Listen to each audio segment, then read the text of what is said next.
الحمد لله الذي نبر قلوب العارفين بنور معرفته وأثبت فؤاد أنبيائه وأوليائه بقصص الأنبياء والمرسلين وأكمل إيمان المسلمين والمؤمنين بولاية علي أمير المؤمنين عليه السلام.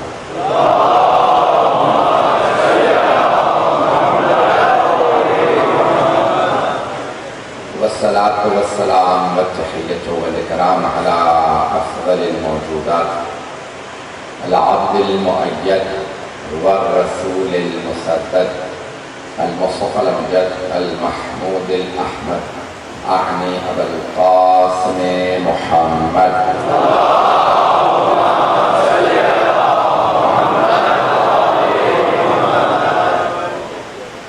وعلى روحه ونفسه وصحبه ورسوله سيد الأتقياء والأصفياء مولى الموالي إمام المتقين علي بن أبي طالب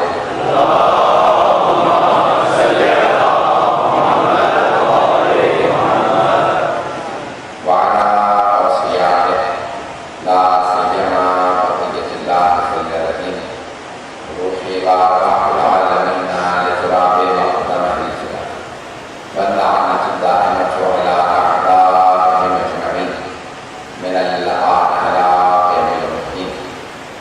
أما بعد فقد قال الله الحكيم في كتابه الكريم بسم الله الرحمن الرحيم يا أيها الذين آمنوا أطيعوا الله وأطيعوا الرسول وأولي الأمر منكم فإن تنازعتم في شيء فردوه إلى الله والرسول إن كنتم تؤمنون بالله واليوم الآخر ذلك خير وأحسن وتأويلا. صدق الله العلي العظيم. صلوات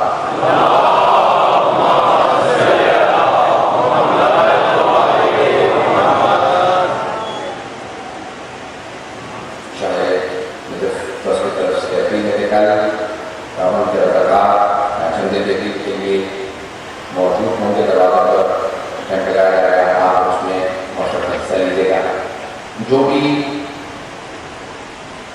کسی بھی معاملات کے تعمیر میں اس کے مدارس میں حصہ لیتا ہے وہ ایک کار خیر میں حصہ لیتا ہے اور ایک نظر سیدہ سلامت اللہ کی بارگاہ میں مقبول ہے. تو انشاءاللہ اہتمامات کی جا رہا ہے ہر جگہ پہ.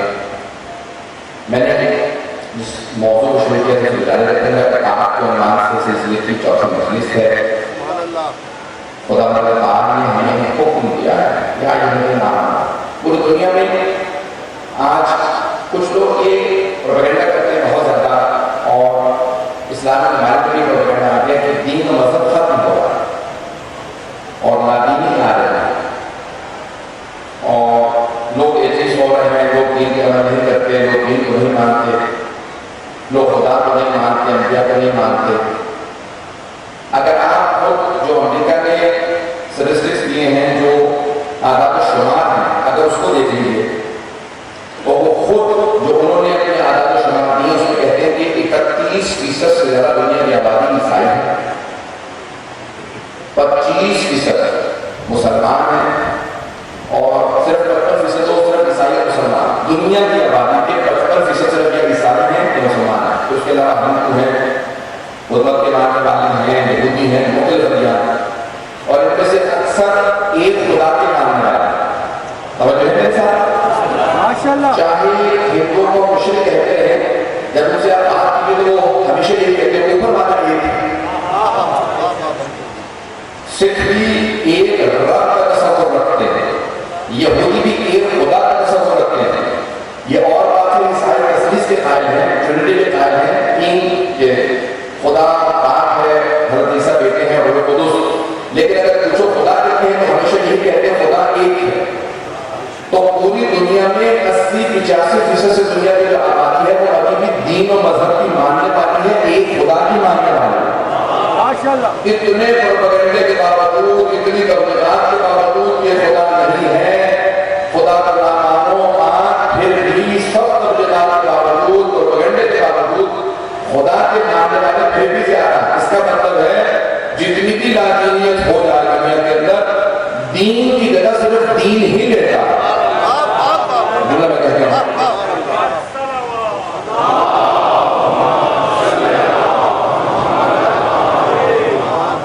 بے شک کسی آرام سے سندر ہے اپنے سے بات کو پہنچانا ہے. دین کی جگہ صرف دین لے سکتا. کبھی ایسا نہیں ہوتا کہ دین ختم ہو جائے اور اس کی جگہ لادینیت لے. ایسا صرف اور صرف ان افراد کے ساتھ ہوتا ہے کہ بہت زیادہ ذہین قابل ہو اور ان کو ان کی قابلیت کے حساب سے جواب نہ دیا جا رہا. توجہ ہے میرے ساتھ تاخیر کی معذرت ہے. مجھے بہت میں جانتا میں نے علمی موضوع لیا کبھی گفتگو کروں لیکن آسان بنا کے پیش کر رہا ہوں. مجھے پوری طرح سے احساس ہے کہ یہ بہت بڑا لکھا اور بے انتہا مجالس سننے والا بننا اور میں نے اس کے حساب سے موضوع لیا. یاد رکھیے بہت سے افراد کہتے ہیں کہ دین ختم ہو رہا مذہب ختم ہو رہا اور ہمیشہ کہتے ہیں کہ بہت سے لوگ لادین ہو رہے ہیں. لادین وہ قابل لوگ ہوتے ہیں جن کو ان کی قابلیت کے حساب سے کوئی جواب دینے والا نہ ہو اور قابلیت کے حساب سے جب بھی جواب دینے والا ملے گا تو وہ علی ابن ابی طالب کا ماننے والا ملے گا.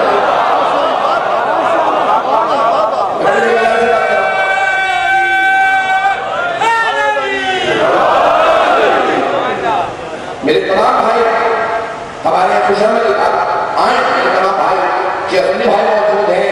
حتیٰ بہت سے لوگوں نے مجھے خود سے کہا کہ ہم عیسائی ہیں, ہندو بھی آتے ہیں, سکھ بھی آتے ہیں. کل چند افراد نے کہا کہ ہماری بخاری کمیونٹی جو ہے وہ اسماعیل جو چشمانی ہے وہ خود آ رہا ہے. آپ سب ہمارے سرکار کا ہمیں کسی سے کوئی ہوئے تنقید نہیں کرنا لیکن میں بڑی ذمہ داری سے کہہ رہا ہوں جب بھی آپ کو علمی جواب ملے گا تو کیونکہ سرور کائنات فرما گئے انا مدینہ العلم وعلی بابها میں علم کا شہر ہوں علی اس کا در ہے. یہ حدیث یہاں تک ختم نہیں ہوتی. یہ حدیث ناقص ہے. مکمل حدیث سن لیجیے. حدیث یہ ہے کہ پیغمبر اسلام نے فرمایا انا مدینہ یعنی یہاں تک حدیث ناقص ہے یعنی یہ مکمل نہیں. ناقص عربی والا ناقص یعنی مکمل نہیں ہے. مکمل حدیث سن لیجیے. حبیب خدا نے فرمایا تمام مسلمانوں کی کتابوں میں موجود ہے انا مدینہ العلم وعلی بابها فمن اراد العلم فلیأت الباب. میں علم کا شہر ہوں علی اس کا دروازہ. جسے علم چاہیے وہ دروازے پہ آ جائے.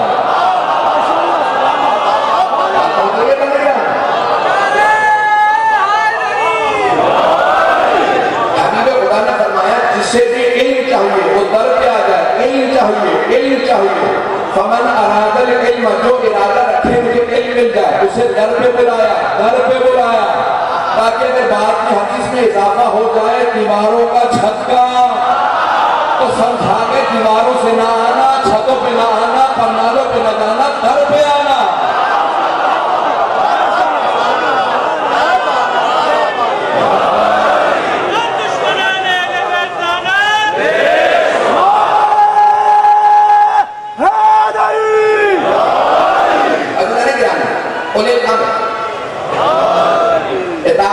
مجھے بتایا گیا کہ ایک طرف کلومیٹر سے زیادہ جا چکے ہیں لوگ. یہ آپ کی عقیدتیں جناب سید الشہداء سے آپ کا مجلس میں لیتے آ رہے ہیں. میں اگر مطالب پیش کروں میں اپنی بات کروں تو کون سنے گا؟ اگر میں اہل بیت کا تذکرہ کر رہا ہوں تو انہوں نے ہی نوازا. یہ علم ان کا دیا ہے, نام انہوں نے دیا ہے, عزت انہوں نے دی ہے, شہرت انہوں نے دی ہے. جو کچھ آج میرے پاس ہے ان کا عطا کردہ. نقائص میرے ہیں, عطا ان کی ہے. ہمارے نوجوانوں کو بچوں کو سب کو سمجھا دیں ان کی عطا کے بغیر کچھ نہیں ہوتا. خبردار کبھی کوئی تکبر نہ کرے. زندگی میں کبھی اپنا کو کوئی بڑا نہ سمجھے. کوئی بڑا نہیں ہے, بڑے محمد و آل محمد ہیں. سب کے سب ہم لوگ حقیر ہیں, ان کے قدموں کی خاک ہے بلکہ خاک بھی نہیں ہے. اگر وہ قبول کر لے تو ہم سب کچھ ہے, قبول نہ کرے تو کچھ نہیں ہے. عزیزان گرامی میں سارے مجمع کی توجہ چاہوں گا. اطاعت میرا موضوع ہے. تو اللہ نے کہا یا ایھا الذین آمنوا اطیعوا اللہ واطیعوا الرسول واولی الامر منکم. اطاعت کرو اللہ کی, اللہ کے رسول کی اور اولی الامر کی. نہج البلاغہ میں جناب امیر حضرت مولا کائنات علی بن ابی طالب علیہ السلام فرماتے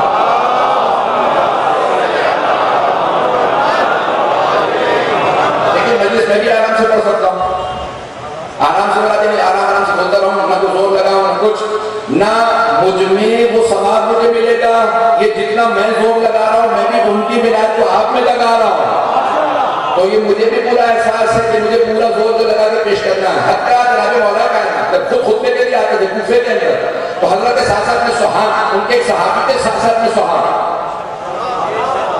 جب مولا نے کہا تھا سلونی سلونی قبل ان تفتدونی, جو پوچھنا ہے پوچھ لو اس سے پہلے کہ تم مجھے کھولو.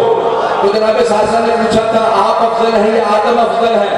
ذہن میں آگے واقعہ میں پڑھوں گا وہ نہیں پڑھ رہا عزیزان کرام. تو جناب ساسا کے سہان تھے, شعلہ بیان خطیب تھے, بہت بڑے خطیب تھے, عالم تھے, کوفے کے سرداروں میں سے تھے, 3 بھائی تھے, تینوں بے انتہا تقویٰ تھے. مسجد صحابہ میں جائیں گے تو ساتھ ایک ان کی مسجد ان کے بھائی کی مسجد, ساسا ابن سہان, سید ابن سہان. مولا خود کہتے تھے ساسا مجھے خطبہ دینا, مجمع سے پہلے خطاب کرو, ذہن تیار کرو, پھر میں بولوں گا. نہیں مجمع حضرت ساسا ابن سہان آتے ہیں, کوفے والوں مولا کائنات آ رہے ہیں, وسیع رسول خدا آ رہے ہیں, خطیب نہج البلاغہ آ رہے ہیں, دوش رسالت پہ سوار ہو کے بتوں کو توڑنے والے آ رہے ہیں. اس انداز سے خطبہ دیتے, ذہنوں کو تیار کرتے, پھر کہتے کہ ہم مولا کائنات کو دعوت دیتے ہیں. تو ادارے گرامی کے پوری دنیا کے اندر ذہنوں کا تیار کرنا ضروری ہے. اس سے پہلے کہ میں وہ خطبہ جو میں پیش کرنا چاہ رہا ہوں پیش کروں, میں نے کہا تھا کہ علم جو بھی چاہے گا مولا کائنات کے پاس آئے گا. بہت سے قابل افراد گمراہ ہو جاتے ہیں اگر ان کے علم کو علمی انداز سے آپ جاری نہ کی جائے, علمی جواب نہ دیا جائے. بہت سے لوگ گمراہ ہو جاتے ہیں, وہ کہتے ہیں خدا نہیں ہے, اب اس کو دلیل چاہیے, کوئی سائنسدان ہے اس کو سائنس کی دلیل چاہیے, خدا ہے جتنا قابل ہوگا اس کو اس کے حساب سے دلیل چاہیے. ایک میں صرف نوجوانوں کی توجہ مبذول کرانے کے لیے, رفتار زیادہ تو نہیں آپ اللہ کے لیے, مولا کائنات کی صرف یہ حدیث پیش کر دوں, یہ واقعہ پیش کر دوں تاکہ نوجوانوں کی توجہ مبذول ہو جائے, تاکہ میں خطبہ پیش کروں. علمی خطبہ ہے, اس کو مجھے سنانے کے لیے مجھے معلوم ہے کہ مجھے خاموشی سے سنانا پڑے گا, آپ حضرات کی توجہ رہے گی. یہ واقعہ میں پہلے پڑھا کس مقام پہ کہ مولا کائنات کے پاس 10 افراد خوارج میں سے آئے اور 10 نے کہا کہ بھئی کیا کر رہے, کس کا ساتھ دیں, علی کا ساتھ دیں یا شام والے کا, کس کا ساتھ دیں؟ تو خوارج تھے, مہربان ہو چکی تھی, تو کہا علی کا ساتھ دیں, علی کے دشمن کا ساتھ دیں. تو کہا کہ پھر ایک ہی سوال کریں گے امیر المؤمنین سے, علی بن ابی طالب سے, میں امیر المؤمنین کہہ رہا ہوں. ان کا حق علی سے ایک سوال کریں گے, 10 جواب مانگیں گے. علی نے اگر 10 جواب دیے تو علی کا ساتھ دیں گے, انہیں تو پھر دشمن کے پاس چلے جائیں گے. دشمن سے سوال نہیں تھا, وہ جانتے تھے جواب نہیں ہے. اور مدینہ جو علم کا جو دروازہ ہے وہ علی ہے. اب 10 کے 10 نے سوچا کیا سوال کریں, تو ایک ہی سوال سوچا, من افضل, من افضل, العلم ام المال, کون سی چیز افضل ہے, علم افضل ہے یا دولت؟ عربی میں اردو بھی کہتے ہیں مال و دولت. تو اللہ نے کہا ایک ہی سوال, علم افضل ہے یا مال و دولت؟ ایک مرتبہ 10 افراد دیوار کے پیچھے چھپ گئے. اب سوچنے لگے کہ علی کو کیا پتہ چلے گا ہم چھپ کے سوال کر رہے ہیں. انہیں کیا معلوم علی وہ ہے جو پہاڑ کے پیچھے دیکھ کے بتاتے ہیں, جو 10,000 کا لشکر آ رہا ہے, ان میں سے 7 سے زیادہ بچیں گے نہیں, میرے والوں میں 7 سے زیادہ مارے نہیں جائیں گے. اتنا بڑا لشکر آ رہا ہے, میں سب کے سب اتار دوں گا. اب ایک مرتبہ 10 افراد دیوار کے پیچھے چھپ کے کھڑے ہو گئے. پہلا آدمی سامنے آیا, سوال کیا, یا علی بن افضل, العلم ام المال, یا علی کون سی چیز افضل ہے, علم افضل ہے یا مال افضل ہے؟ آپ نے فرمایا علم افضل ہے. کبھی بات ایسا کیوں کر ہے کہ علم افضل ہے؟ تو آپ نے فرمایا کیونکہ مال خرچ کرنے سے کم ہو جاتا, علم خرچ کرنے سے بڑھتا ہے. دوسرے نے سوال کیا یا علی علم افضل ہے یا مال؟ میں عربی میں دہراؤں گا, مجھے وقت نہیں. آپ نے فرمایا علم افضل ہے. کیوں کر علم افضل ہے؟ تو آپ نے فرمایا کیونکہ جس کے پاس مال زیادہ ہو, دولت زیادہ ہو, اس کے دشمن زیادہ ہوتے ہیں, جس کا علم زیادہ ہو اس کے دوست زیادہ ہوتے ہیں. تیسرے نے سوال کیا یا علی بتائیے علم افضل ہے یا مال؟ آپ نے فرمایا علم افضل ہے. کہا کہ علی ایسا کیوں کر علم افضل ہے؟ آپ نے فرمایا کہ جس کے پاس دولت زیادہ ہو اس کی راتوں کی نیندیں حرام ہو جاتی ہے, جس کا علم زیادہ ہو وہ سکون سے سوتا. چوتھا آدمی سامنے آیا, سوال کرتے گئے, ایک ہی سوال کو ہرا رہے ہیں, کہ علی بتائیے علم افضل ہے یا مال؟ آپ نے فرمایا علم. کیوں؟ کیونکہ دولت فرعون کی میراث ہے, علم انبیاء کی میراث ہے.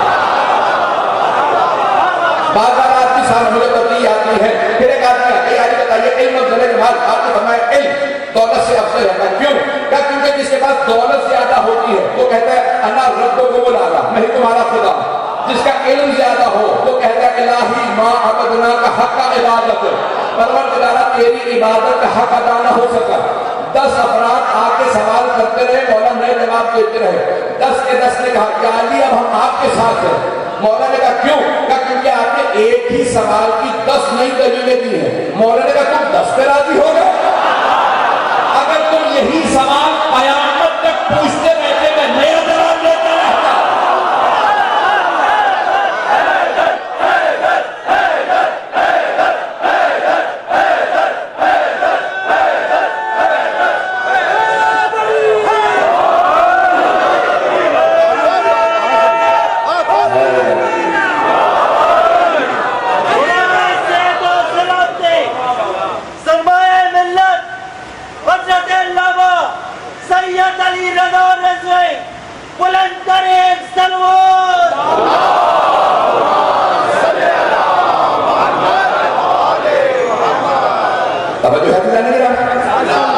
ایسے مکتب کے ماننے والے ہیں کہ جہاں پہ بڑے سے بڑے دشمن اہل بیت نے کبھی یہ نہیں کہا کہ یہ علم میں کم، ان کے بڑے سے بڑے دشمن نے مانا آل محمد کا علم میں کوئی مقابلہ نہیں کر سکتا، اس لیے ماننے والے علم میں سب سے آگے مانے جائیں۔ بڑے سے بڑے دشمن نے کہا کوئی ان کا علم میں جواب نہیں دے سکتا، جناب والا کائنات کا کوئی علم میں جواب نہیں دے سکتا۔ یہاں تک کہ جو میں خطبہ پیش کرنے جا رہا ہوں پہلے اور جملہ پیش کر دوں، جب مولانا نے کہا کہ جو پوچھنا پوچھ لو، سلونی قبل تفتدونی، تو ایک صاحب نے اعتراض کیا، یعنی آپ یہ سوچتے کیوں نہیں ہیں؟ فوراً جواب دے دیتے ہیں، یہاں سوال آیا وہاں جواب چلا گیا، سوچتے کیوں نہیں؟ تو آپ نے اس کا نام لے کے کہا بتا ہاتھ میں انگلیاں کتنی ہیں؟ اس نے کہا 5۔ مولانا نے کہا سوچا کیوں نہیں؟ کہا سوچنے کی ضرورت کیا ہے؟ یہ 5 انگلیاں ہمیشہ سامنے ہیں۔ مولانا فرمایا جس طرح سے تیری آنکھوں کے سامنے تیری 5 انگلیاں ہیں، مجھ علی کے سامنے کل کائنات ہے۔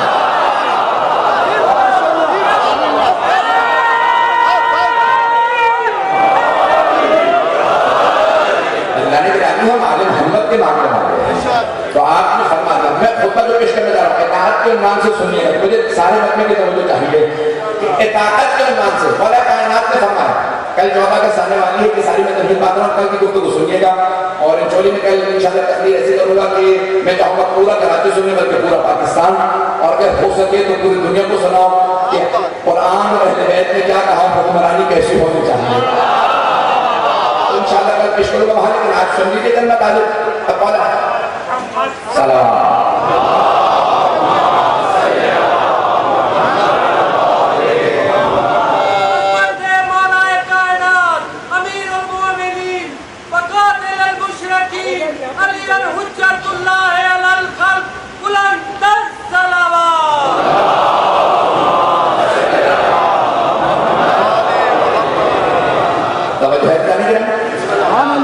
جناب مولا کائنات سے کہا ابھی علی آپ کے خلاف ایک نعرہ لگایا گیا، ان الحکم الا للہ، قرآن کی آیت، حاکم صرف خدا۔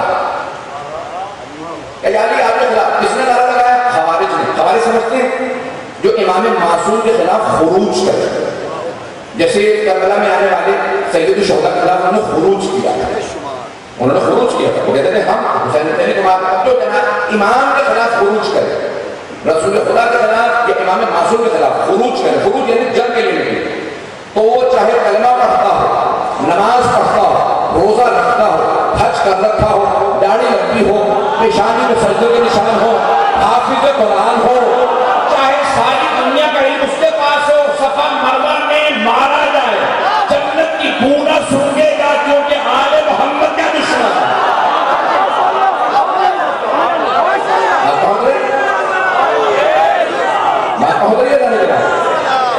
میں نے نہیں کہا کہ رسول خدا فرما رہا، مجھے بعض اوقات معلوم کی آواز نہیں آتی، محمد اتنا زیادہ ہے، اور میرے بھائی میں ایسا نہیں کہ میں نعرے کو ٹوک کے آگے بڑھ رہا ہوں، نعرے لگانے والوں کو، اور خدا ان کی ماؤں پر رحمت نازل کرے جو ان لوگوں کو نعرے سکھا کے گئے ہیں۔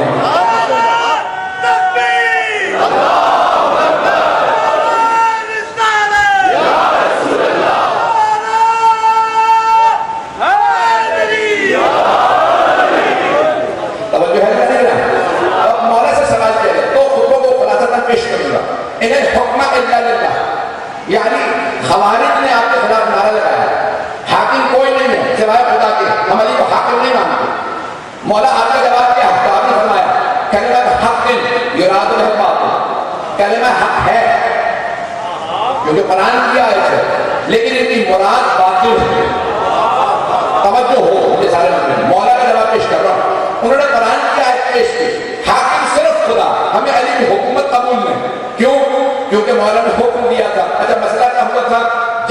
سے پین کی. ایک مرتبہ 1.5 سال گزر چکا, جب فتح ہونے والی تھی جناب مالک اشتر پہنچ گئے تو 500 قرآن میزوں پہ بلند کر دیے گئے. ایسا ہے یا نہیں؟ تو 500 قرآن کریم مولا علی کے دشمنوں کی طرف سے نیزوں پہ بلند کیے گئے اور کہا جانے لگا کیا جی قرآن کا واسطہ جنگ روک دو. جب ہارنے لگے تو قرآن کا واسطہ یہ مجموعہ. اگر آج آپ کو دہشت گردی نظر آئے, امام بارگاہوں میں بم کے حملے ہوتے نظر آئے, چاہے پاکستان میں ہو یا افغانستان میں, مجھے پابندیوں کی پرواہ نہیں ہے. حکومتیں بدلتی رہیں, چاہے کسی کی حکومت افغانستان میں آ جائے, حق کو بولوں گا. اگر کوئی بھی مسجد امام بارگاہ میں حملہ کرے اور جناب امیر کی توہین کرے اور کہے کہ نہیں ہم کچھ نہیں ہونے دیں گے, اور مولا کی توہین کرے, قرآن پیش کرے, قرآن دیکھ کے دھوکہ نہ کھائیے گا. یہ آج نئی بات نہیں ہے, پرانے بھی ایسے تھے.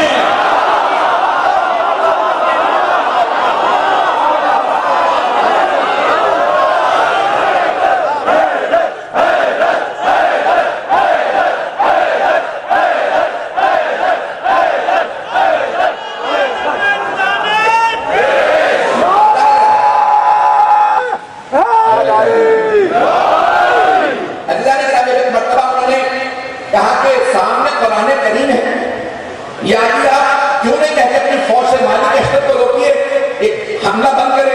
مولانا نے کہا یہ قرآن کریم کو اگر مانتے ہوتے تو کبھی میرے سے مقابلے پہ نہ آتے. ان سے قرآن لے لو, جنگ جاری رکھو. توجہ, قرآن جو نیزوں پہ ہیں اتارو. باپ نے قرآن نیزوں پہ رکھے تھے, بیٹوں نے آل محمد کے سر نیزوں پہ. بہت رہیے بات. تو ایک مرتبہ مولانا نے کہا قرآن اتارو, جنگ جاری رکھو. یہ قرآن کو مانتے ہوتے تو میرے مقابلے میں نہ آتے. کہ علی کیوں, کیا سمجھیت ہے کہ قرآن ہے آپ علی ہیں, کہ یہ قرآن سامنے ہے, میں قرآن ناطق ہوں, میں بولتا قرآن ہے. یہ قرآن کو مانتے ہوتے نہ آتے. ایک مرتبہ آپ نے کہا جنگ جاری رکھو, کہ پورا 10 سال ہو گیا, کہ علی قرآن کو نہیں مانتے, یا علی آپ فتح, یا علی آپ کافر. انہوں نے نعرہ لگایا مولا کے مقابلے میں آ کر, اور پھر نعرہ لگایا حاکم صرف خدا ہے, ہمیں علی کی حکومت قبول نہیں. آج گھبرایا نہ کیجیے کہ کوئی نعرہ لگاتے شیعہ کافر ہے.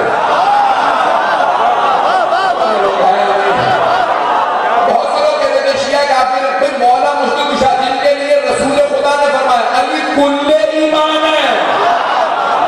میں نہیں کہہ رہا ہوں, شیعہ سنی تمام کتابوں میں موجود ہے. سرور کائنات نے فرمایا جنگ احد میں, غزوہ احد میں, برزل ایمان کل حکم الکفر کلے. آج کل ایمان کل کفر کے مقابلے میں جا رہا. پوچھا کل ایمان کون کا, علی ابن ابی طالب, میرا بھائی علی کل ایمان. وہ جو کل ایمان ہے وہ کہتے ہیں علی ایک فرق. میں کبھی بھی نہ کہتا کہ تاریخ کو دہرانا مقصود نہ ہوتا کہ علی آپ کافر ہو گئے. مولا سے کہتے ہیں پوچھا مولا وہ قرآن کی آیتیں لا رہے ہیں آپ کے خلاف. مولا نے کہا کلمہ تو حق ہے, قرآن حق ہے, یراد بہ باطل, لیکن ان کی مراد باطل ہے. یہ کہتے ہیں حاکم صرف اللہ. اللہ جس کو جسمانیت نہیں رکھتا, کبھی خود آ کے حکومت نہیں کرے گا. توجہ, نہ کبھی خلیفہ بنے گا, نہ صدر بنے گا, نہ وزیر اعظم بنے گا, نہ بادشاہ. ہمیشہ کوئی حکمران ہو کر حکومت کرے گا. پہنچی یا نہیں پہنچی؟ مولا نے فرمایا اللہ خدا تو حکومت نہیں کرے گا, حکومت ہمیشہ کوئی انسان کرے گا. اما عادل اما فاسد. اب تو حکمران یا عادل ہوگا یا فاسد ہوگا. اگر علی جیسے عادل کو نہیں مانو گے پھر فاسدوں کے پیچھے چلو گے.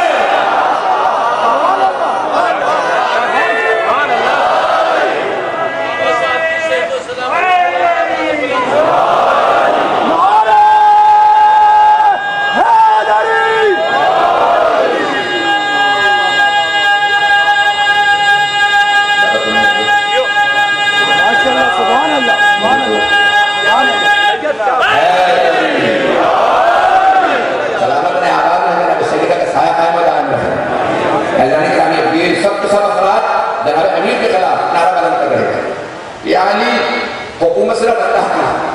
تو مولانا نے کہا حکومت تو کوئی انسان ہی کرے گا, کوئی آدمی کرے گا, یا وہ عادل ہوگا یا فاسق ہوگا.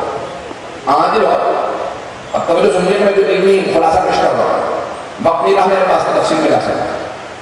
سرور کائنات جب غزوات میں جاتے تھے, تشریف فرما ہوتے تھے, تو والی کسی کو بنا جاتا ہے مدینے کا قاضی اپوائنٹ کرتے بھائی جناب سرور کائنات کے علاوہ اگر دیکھا جائے تو سوائے آئمہ اہل بیت کے جناب سیدہ بھی کوئی معصوم تو نہیں پتہ لوگ ہیں خاندان اہل بیت کے علاوہ تو معصوم نہیں یہ صرف ہمارا عقیدہ نہیں ہے یہ سارے مسلمانوں کا عقیدہ ہے کہ معصوم نہیں ہے باقی اب رسول خدا اپوائنٹ کر کے جا رہے ہیں نصب کر کے جا رہے ہیں یہ والی ہے قاضی ہے مختلف عہدے دے رہے ہیں اب خود رسول خدا نے فرما دیا چونکہ یہ معصوم نہیں ہے جب تک خطا نہ کرے اطاعت کرنا اگر خطا کرے اور تمہیں پتا ہو خطا ہے تو یا متوجہ کر دینا کہ آپ نے غلطی کر دی ہے کیونکہ معصوم تو ہے نہیں وہ اگر نہ مانے تو کیونکہ تمہیں پتا ہے غلطی ہے تم عمل نہ کرنا کیونکہ وہ خطا کار ہے لیکن رسول خدا نے کہا اگر معصوم نمائندہ ہو پھر بھی اجازت نہیں ہے غلطیاں نکالو بہت سے امتیوں کو امت کی غلطیاں نکالتے نکالتے عادت پڑ گئی ہے وہ امام کی غلطیاں نکالنے لگے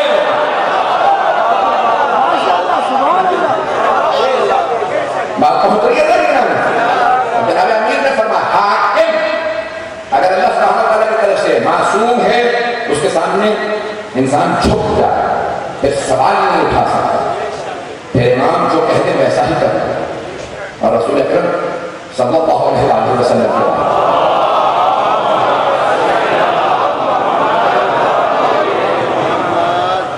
ان کے بعد حکمران آئیں گے یا عادل ہوں گے یا فاسق عادل یعنی جسٹ عدل انصاف پہ تقوی پہ حکومت بنائیں گے یا فاسق ہوگا کتنی حکومتیں بن رہی ہیں یا بنانے کی ضرورت نہیں ہے بہت اگر کوئی بغاوت کا علاج کرنے والا نہیں ہے میں صرف وضاحت کر رہا ہوں پڑھانا نہیں ٹریفک کے قوانین ہیں ہم غیر مسلم ممالک میں بھی رہتے ہیں دنیا میں آگے سے زیادہ ممالک غیر مسلم ممالک ہیں میں خود ایک ایسے ملک میں رہتا ہوں جو مسلمانوں کا ملک نہیں ہے لیکن ٹریفک کا اشارہ توڑنا جب بچے ہوتے ہیں تو اس کو پار نہیں کرتے کیوں تمام کو باہر کہتے ہیں کیونکہ اس کو حرج آتا ہے نظم و انضباط ختم ہو جاتا چاہے غیر مسلم ملک میں رہ رہے ہو قانون نہیں توڑ سکتے کہہ دیا گاڑی اس طرح سے جائے گی ادھر سے نہیں جا سکتی پھر نہیں جا سکتے چاہے کافر ہے کیوں یہ انسانوں کی بھلائی کے لیے قوانین بنائے گئے ہیں سمجھو ہو یہاں انسانوں کی بھلائی ہو ان قوانین کا ماننا ضروری ہے جب تک شریعت سے کوئی قانون ٹکرا نہ جائے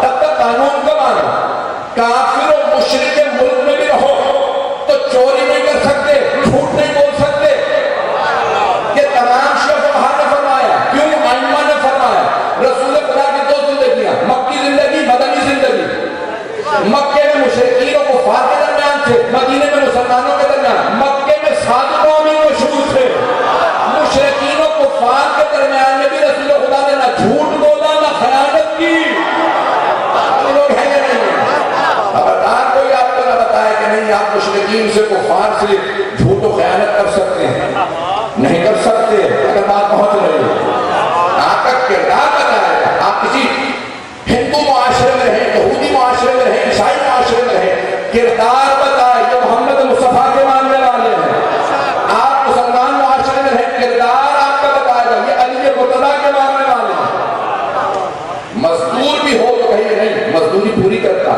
چاہے سر پہ ٹھیکیدار بیٹھا ہو نہ بیٹھا ہو کیونکہ یہ علی کا ماننے والا ہے یہ اپنا پسینہ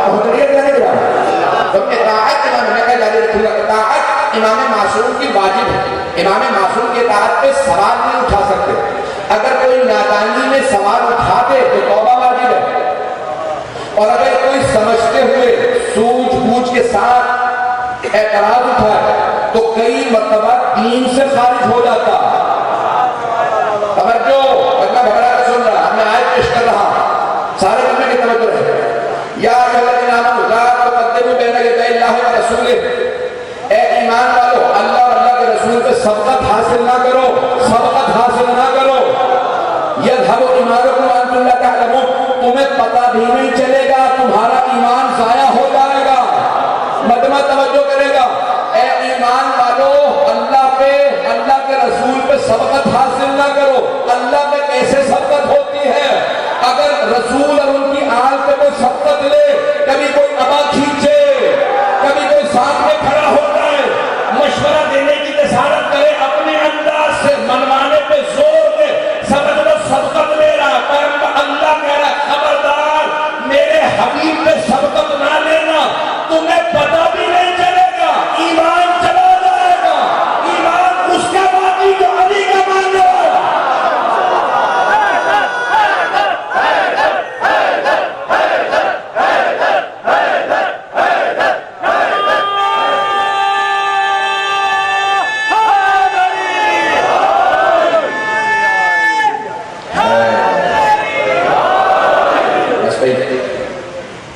کچھ دیر اور آپ کو تحمد ہوگا اطاعت رسول اکرم کی، امام معصوم کی، سوال نہیں اٹھا سکتا مجھے یہ چیز پسند ہے یہ چیز پسند نہیں۔ ایک آدمی اگر میری تصویر بنانا چاہے، دیکھ رہا ہے کہ سر پہ ماما بڑا، اس کو اور بڑا کر دے، مولانا کا وزن کم ہوا ہے اس میں اور زیادہ جسم چھوٹا کر دیا، یہ میرا کارٹون تو بنے گا، میری تصویر نہیں بنے گا۔ اگر دین پہ آپ نے چاہا یہ لے لوں گا، یہ چھوڑ دوں گا، یہ چاہیے یہ نہیں چاہیے، یہ دین کا کارٹون تو بنے گا، دین پہ عمل نہیں ہوگا۔ ہم لوگ ہیں نہیں، دین کے کارٹون پہ ہمیں عمل نہیں کرنا، ہمیں پورے دین پہ عمل کرنا۔ ہم تسلیم پروردگارا جو تو کہتے ہم مطیع فرما بڑا، تیرے حبیب جو کہتے ہیں مطیع فرما بڑا، تیرے امام اور حجت جو کہتے ہیں مطیع فرما بڑا، پھر ہم ساتھ نہیں اٹھائیں۔ بس بیکار سے مثال دے رہے ہیں نوجوانوں کے لیے کہ جب سنت نبوی ہے، گھر میں بچے کی ولادت ہو تو آپ نے فرمایا آغوش پہ لیا، امام حسن مصطفیٰ کو دائیں کان میں اذان دی، بائیں میں اقامت، تو سنت نبوی ہے گھر میں بچہ پیدا ہو تو اس کے کان میں اذان و اقامت ہے، ایسا کہ نہیں؟ واجب نہیں ہے، سنت نبوی ہے، مستحب ہے۔ رسول خدا کوئی بھی کیا رسول اللہ گھر میں بچے کی ولادت ہوئی ہے، لڑکا ہو لڑکی ہو، تو آپ دائیں کان میں اذان کہتے تھے، بائیں کان میں اقامت ہمیشہ۔ آپ نے کبھی سوچا کہ جب اذان و اقامت ہوتی ہے تو اس کے بعد نماز ہوتی ہے؟ توجہ سارے بچے، کبھی سوچا کہ جب اذان ہو جائے اقامت ہو تو پھر نماز ہوتی ہے؟ لیکن رسول خدا نے کہا صرف اذان دے دو اقامت دے دو، نماز نہیں ہوئی۔ اور جب انسان مرتا ہے تو نماز جنازہ ہوتی ہے، اس میں اذان و اقامت نہیں ہوتی۔ جب انسان مرتا ہے تو پھر اذان و اقامت نہیں ہوتی کہ الصلاۃ نماز ہے، نماز کی کا اعلان ہوتا ہے، نماز جنازہ ہوتی ہے۔ ولادت پہ اذان و اقامت، جب بچہ پیدائش پہ اذان و اقامت، موت پہ نماز جنازہ، وہاں نماز نہیں ہوتی، یہاں اذان و اقامت نہیں۔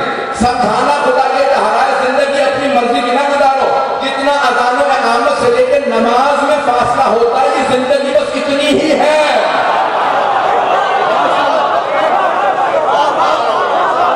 یہ زندگی مختصر ہے، اس میں اطاعت میں گزارو، اللہ کے رسول کی اطاعت میں گزارو۔ بندگی، اطاعت و بندگی یہی ہے کہ انسان اپنی مرضی سے نہ زندگی گزارے، ان کی مرضی میں زندگی گزارے، وہ کیا چاہتے ہیں۔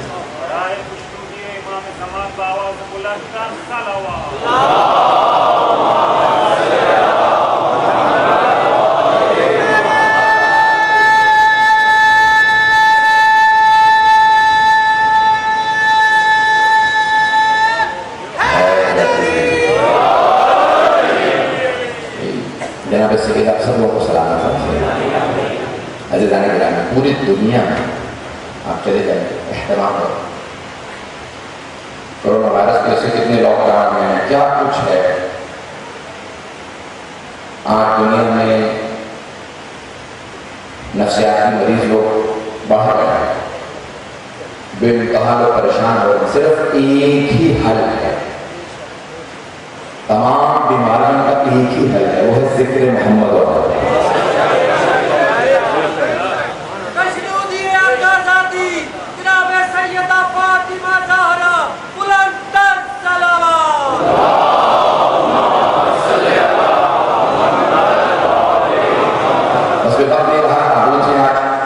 صرف ایک ہی حل ہے، مجھے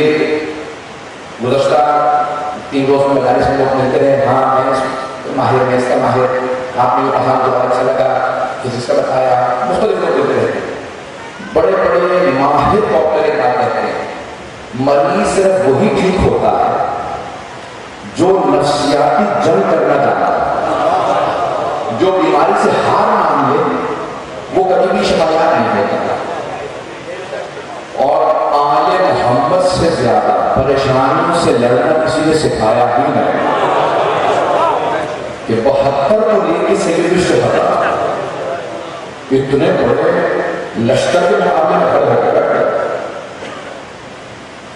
72 کے ساتھ۔ آج دنیا جب پوچھا گیا بڑے بڑے، میں نام لے رہا تھا بس میں جہاں کوئی بس میں مثال کی طرف آ رہا ساؤتھ افریقہ کا تھا نیلسن منڈیلا، ہندوستان کا گاندھی، سب سے پوچھا جیلوں میں رہے ہو، انگریزوں نے تشدد کیا،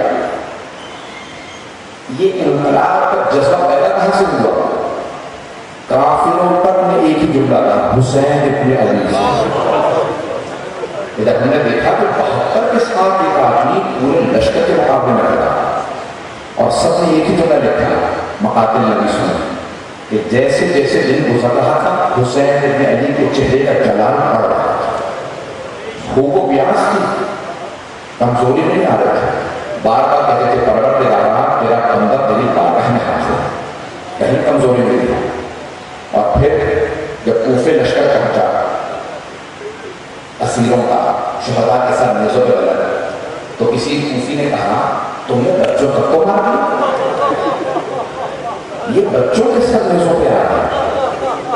تو ایک ملک میں ایک قاتل نے کہا ہم نے بچوں کو مارا نہیں، یہ بچے بھاگتے ہی نہیں تھے، نہ جانے حسین نے کیا بہا دیا تھا انہوں نے، یہ کہتے تھے کہ ہم حسین پہ قربان، پورا پورا لشکر بچوں کو بھاگنے کی کوشش کرتا تھا کہ بھاگ جائیں، ایک ایک بچہ پورے لشکر کے مقابلے میں کٹ جاتا تھا اور نعرے لگاتا تھا پروردگارا میں تیرے حسین پہ قربان۔ یہ بچے بھاگتے نہیں تھے۔ آج جناب زینب کبریٰ کو غصہ دینا ہے، ان کے وہ شہزادوں کو غصہ دینا ہے کہ جب جناب اور محمد سے سوال کیا گیا ہے زینب کبریٰ کا، خلاصہ کرنے کی کوشش کرنا مسائل، اور محمد ظہر کا وقت ہو گیا، میرے شہزادوں آپ دونوں اب تک پیر نہیں چلتے ہیں۔ ایک مرتبہ دونوں نے کہا کہ اماں جان، اماں ہم جب بھی ماں سے اجازت مانگنے جاتے ہیں تو ماں ہمیں روک دیتے ہیں، نہیں ابھی نہیں۔ ایک مرتبہ جناب زینب کو نے کہا ذرا آس کو بلا، دونوں شہزادے نے کہا مامو جان آپ کو ہماری مالے بلایا، ہماری مالے بلانی آپ کو بلایا۔ جناب عباس فوراً حاضر ہوئے، بی بی آپ نے بلایا؟ کہا عباس میرے بھائی حسین سے کہو میرے حق کا واسطہ، میرے بچوں کو شہادت کی اجازت دے دی۔ ایک مرتبہ جناب عباس کا مولا جناب زینب بی بی بہت جلال میں ہے، آنکھوں میں آنسو کہتے ہیں میرے بیٹوں کو اجازت کیوں نہیں دے؟ مولا حسن سے تشریف لایا، کہا میری بہن کیا بات ہے؟ کہا بھیا میرے دونوں بیٹوں کو شہادت کی اجازت کیوں نہیں دیتے آپ؟ کہا شاید کہیں عبداللہ کی اجازت کے لیے راضی نہ ہو۔ کہا نہیں، عبداللہ نے خود مجھ سے کہا تھا اگر جنگ کی نوبت آئی تو علی اکبر سے پہلے ہمارے بیٹوں کو بھیجو۔ کہا کہ حسین میں صرف کربلا میں اپنے بیٹوں کو شہادت کی خاطر آیا، میرے بیٹوں کو اجازت دے دیجیے، میرے بھائی میں آپ پر قربان، میرے بچوں کو اجازت دیجیے۔ مولا کی آنکھوں میں آنسو بہنے لگے۔ دونوں شہزادوں کو بلایا اور ایک کو بازو پکڑ کے مولا حسین نے تھوڑے پہ سوار کیا، دوسرے شہزادے کو جناب عباس سے بازو پکڑا سوار کیا۔ ایک رات پہلے شب عاشورا کی کیسی رات تھی، جناب زینب دونوں بیٹوں کے بالوں میں ہاتھ ڈال کے سمار دی، پیار کرتے جاتے ایک جملہ بتا دیا، میرے شیروں تم جعفر تیار کے پوتے ہو، حیدر کرار کے نواسے، مجھے پورا یقین ہے شیروں کا حکم ہے تمہیں، جب میدان میں جاؤ گے نا تو بہت مضبوطی سے جنگ کرنا، میرے بیٹوں میں ایک وصیت ہے، اگر لڑتے لڑتے فرات تک پہنچ بھی جاؤ تو پانی نہ پیو، ماموں کے بچے بہت پیاس ہیں۔ دونوں شہزادوں کا اماں نے آپ کی وصیت یاد رکھے۔ بس ایک مرتبہ آپ جانتے ہیں نا مائیں بچوں کے بال ایسے سنوارتی ہیں، بس بار بار بالوں میں ہاتھ ڈالتی پیار کرتی رہتی ہیں۔ کہا بیٹو بس یاد رکھنا ماں کی بس ایک ہی خواہش ہے، میرے بھائی تو قربان ہو جانا، لیکن آن ایک مرتبہ دونوں نے جنگ کی اور محمد چلے دیکھیے گا دائیں طرف سے حضرت اور محمد کے بائیں طرف سے حضرت محمد، دونوں نے کہا میں میمنے پہ حملہ کرتا ہوں تو میسرے پہ حملہ کرتا ہوں۔ پھر بڑے بیٹے نے کہا ہم قلب لشکر پہ ملیں گے۔ پھر چھوٹے بھائی نے کہا بھائی کوشش کریں کہ ماموں کے دشمن ہمارے ساتھ کا ساتھ قلم کر دیں۔ کہا ٹھیک ہے۔ جیسے ہی دونوں نے حملہ کیا قلب لشکر پہ ملے، جب دونوں قلب لشکر پہ آئے تو ہمارے ساتھ نے کہا ان دونوں بچوں کو پوری فوج سے کہو مل کے حملہ کریں۔ ایک کے سر میں گوز لگا، دوسرے کے سر میں تلوار لگا۔ جیسے ہی دونوں گرنے لگے ایک کی روح پر راز کرتے، دوسرے نے آواز دی مامو جان ہماری مدد کے لیے آئی ہے۔ ہم دونوں گھوڑے سے گر گئے۔ جناب سیدی شہزادہ بہت تیزی سے آگے بڑھے، دیکھا ایک نے ابھی رمق باقی، میں بھی کہوں گا میں نے تمام نے کی ہے، میرے ساتھ چل گیا۔ آج کوئی ایسی آنکھ نہ ہو جو ام المصائب کو پرسا نہ دے۔ ایک مرتبہ ایک بیٹے نے کہا کیا مامو جان ہماری ماں تو ہمارا آخری سلام کہتی ہے، کہیے گا اماں ہم فرات تک بیٹھے جناب کی وصیت یاد سے، اماں ہم نے پانی نہیں پیا تھا۔ ایک مرتبہ مولا حسین نے دونوں لاشیں اٹھا مقتل سے خیموں میں واپس لے کیا، ساری بیویاں آ گئی۔ ایک مرتبہ مولا حسین نے دیکھا جناب زینب نہیں ہے، کہا فردا میری بہن زینب کہاں ہے؟ کہا میری بہن زینب کو بلائیے۔ آئیں جناب فضا، آنے کے بعد بیوی آپ کے بھائی بلا رہا ہے، میرے تک دیکھیے گا۔ جناب زینب اٹھی آئیں، دونوں بیٹوں کی لاشوں کے درمیان میں بیٹھ گئے، آنکھیں بند کر کے دونوں کے سینوں پہ ہاتھ رکھے اور بلند آواز سے کہا محمد مجھے بتاؤ میں کسے حسین پہ قربان کروں، میرا بھائی تنہا رہ گیا۔ حضرت مولانا یہاں مسائل تمام نہیں ہوگی، بھائی تابو تب تک کرامت ان کے نظر میں نہیں کروں گا۔ ایک مرتبہ بیوی نے دونوں بیٹوں کے سینوں پہ ہاتھ رکھے، لیکن یہاں پہ بھی کوئی شکوہ نہیں کیا۔ 11 محرم کا دن نکلا، جناب زینب کبریٰ صرف مولا حسین کے لاشیں پہ آئی اور محمد کے لاشوں پہ نہیں گئے۔ جب ایک مرتبہ ناقہ پہ سوار ہوئی، بیوی کی نظر پڑی میرے دونوں بیٹوں کے لاشیں پڑے، فوراً آنکھیں بند کر لی اور آنکھیں بند کر کے کہا اونو محمد خدا حافظ، میرے شیروں ماں جاتی الوداع خدا حافظ۔ بیوی چلی گئے، شام پہنچ گئے۔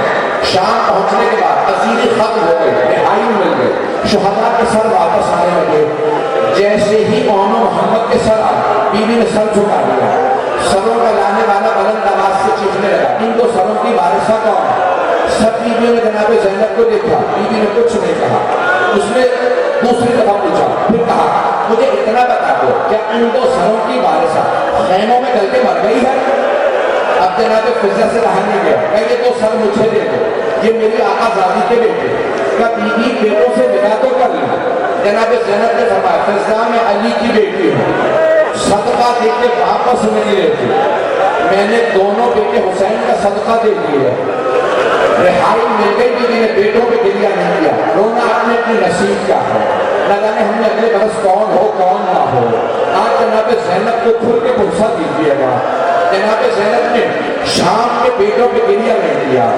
اب ایک مرتبہ چہلم پہ دوبارہ کربلا آ گئی، ہر قبر پہ گئی، ہر جگہ مرثیہ تھا، بیٹوں کی قبروں پہ نہیں آئی۔ جب جانے لگے چہلم سے مدینے، ایک مرتبہ دونوں ہاتھ سینے میں رکھے کہ اور محمد خدا حافظ ماں کا واپس جائے۔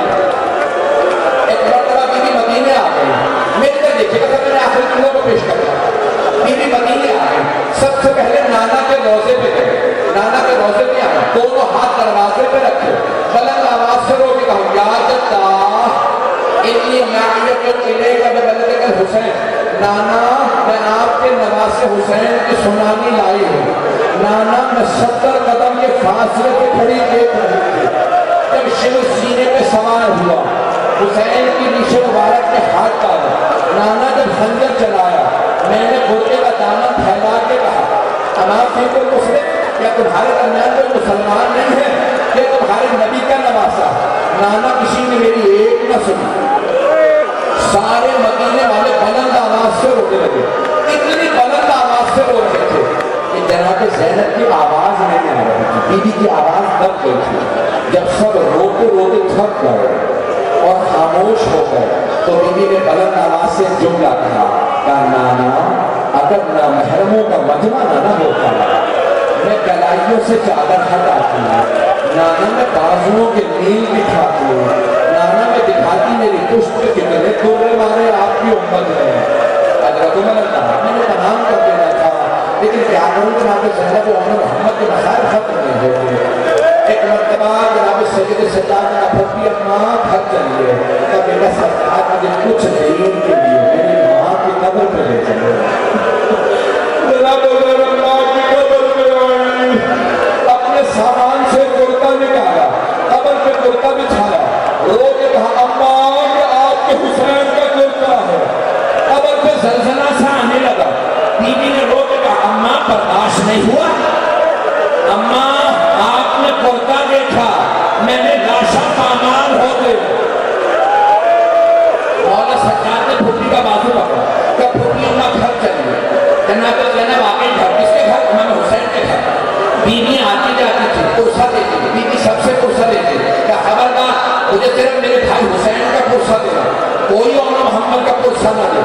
اب ایک مرتبہ جناب عبداللہ ابن جعفر طیار نے بلا بھیجا سید سجاد اپنی پھپھی سے کہیں گھر واپس آ گیا. وہ بیوی جنہوں نے کربلا میں بیٹوں پہ گریہ نہیں کیا شام کے بیٹوں کو یاد نہیں کیا چہروں پہ بیٹوں پہ گئے ہو نانا کے روزے پہ بیٹوں کا شکوہ نہیں کیا ماں کی قبر پہ بیٹوں کا کوئی گلہ نہیں کیا.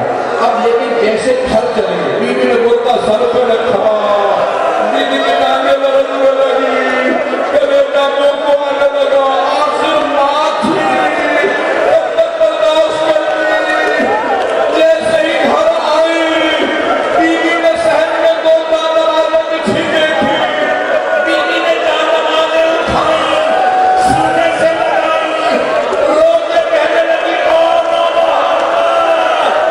میرا اس گھر میں دل نہیں لگتا میں جینا نہیں چاہتی. مجھے کوئی اس گھر سے لے جائے. میرے بیٹے چلے گئے او محمد. یا حسین